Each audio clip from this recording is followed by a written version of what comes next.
is up, Watch fam, and welcome to another episode of Liquor Run. I am Christian from Theo and Harris, and this is... And I'm Rolando from Theo and Harris. And today, just as every Friday, we're going to take a break from watches for a second and give you guys some wine advice, right?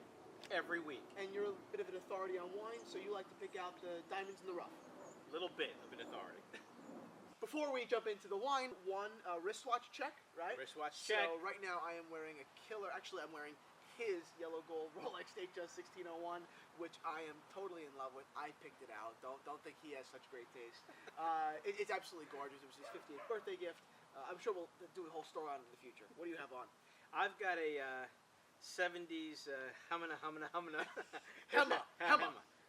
chronograph, yeah. And it's got a really cool like gold trim, and I like the push ones on it. Yeah, it's tarnished. Yeah, it looks vintage. I mean, the truth about the watch is it really does look vintage. The dial may be mint, but the case looks vintage. Yeah. So yeah, I think it's a lot of fun. All right, so let's jump the hell into this wine we have here. What do we have? We've got a 2013 Catena Malbec. Okay, where's this from? This is from Argentina. Let's talk a little bit about this wine. Let's do it. Okay, so over the past couple of weeks, I mentioned that we've been talking about old world wines, Italy, Portugal, Spain. Yep. But we definitely have to give major props to Argentina. Yep. And why so? Because Argentina has taken an old world grape, Malbec, grown predominantly in south of France, and in the they took it from the mid 1800s. They took the grape, came over by the French, and it's exploded. Okay. So there's about 150, 160 years of Malbec growing, and quite frankly today, the country that produces the most Malbec in the world, Argentina. So they've taken something that was originated somewhere else. Yes. And they've made it theirs completely. They've made it theirs. Almost completely, at least. Yes. And how do we like it? We're gonna love it because not just this particular wine, but Malbec as a whole. Can we trust Malbec? Absolutely, we can, because it thrives in Argentina. Okay, let's do it. It's fresh. Cool. Let's pour it out. All right, let's do it. Here's wait a swirl. Swirl. Let's talk about this. First, let's look at color, right? Yeah. So Malbec is a classic dark inky purple. I mean, yeah, inky is because this is as opposed to the reds we've been having the last couple of weeks. This is dark. Yeah, this is dark. In France, it makes a very tannic wine. It's amazing. The Argentinians have been able to tame this grape, and again, it just make lovely wine. Yep. But so when you look at the rim, again, very bright, very fresh. Yep. Okay, it is a very clear, deep red, very clear though. No brown here. Okay. So, what you got? So for me, a lot of deep, blackberry, even like a little hint of like chocolate. But for me, the most predominant aroma in this wine is real deep dark berry. Okay, maybe even like a little plum. I've mentioned plum in the past, but that's what comes to my mind with this wine.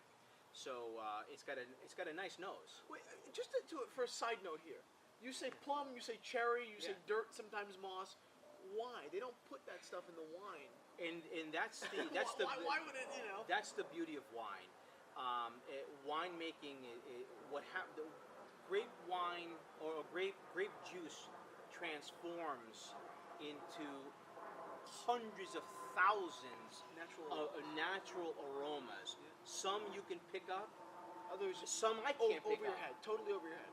But there are some predominant noses or aromas that you pick up. Here you're getting plum. That's right. And the more you're exposed to smelling things, the more you associate with it. Now, how does a wine develop as it airs out, as it aerates? Well, air always changes the aroma of a wine.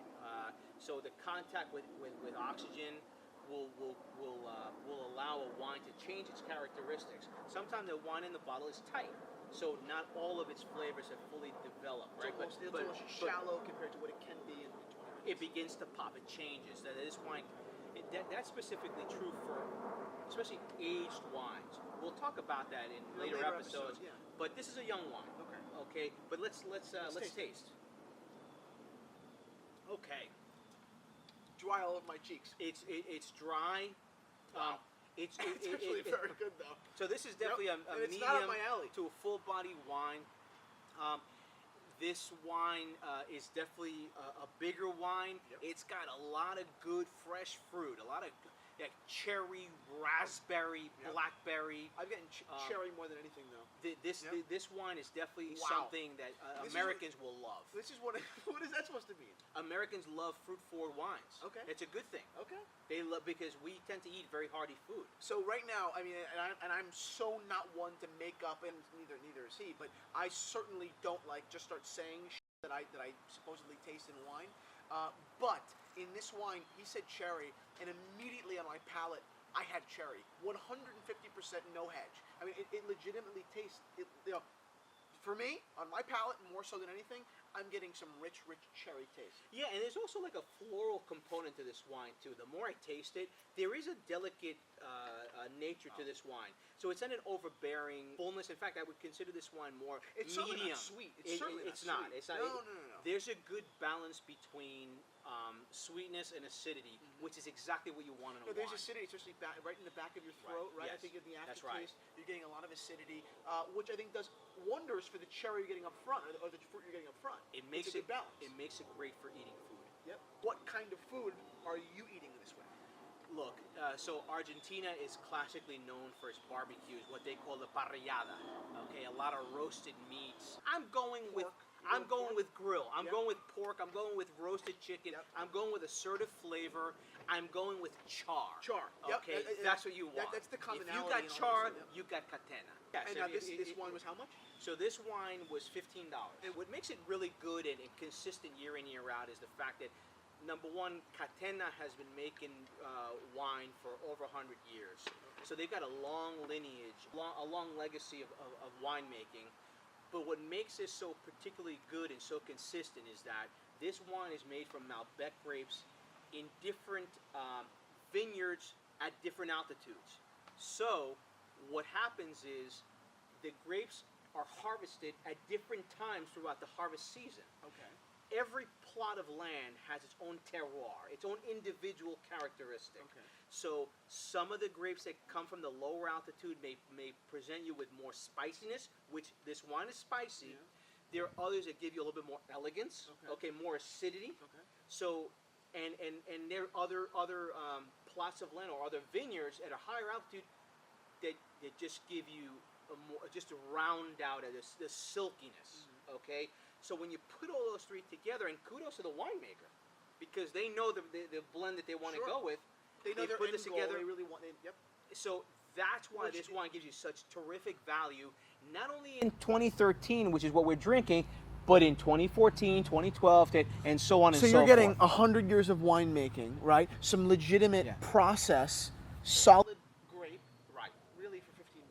For $15, but the reason why I chose this, this is available everywhere. This is a widely produced. It's a popular wine. No matter where you are, if you're on the West Coast, you can find Catena. If you're out here, in New York, New Jersey, you can find Catena, and I bet you can find Catena in Europe. It's an accessible wine. So people can actually take this video and be actionable about it this weekend. They can actually go and hit this wine. You can find this wine. Barbecue. Yeah. Steak. If you can't find it, go elsewhere. Thank you guys so much for watching Liquor Run. It really does mean the world to us that we get to kind of hang out and drink wine and give you guys some value apart from watches.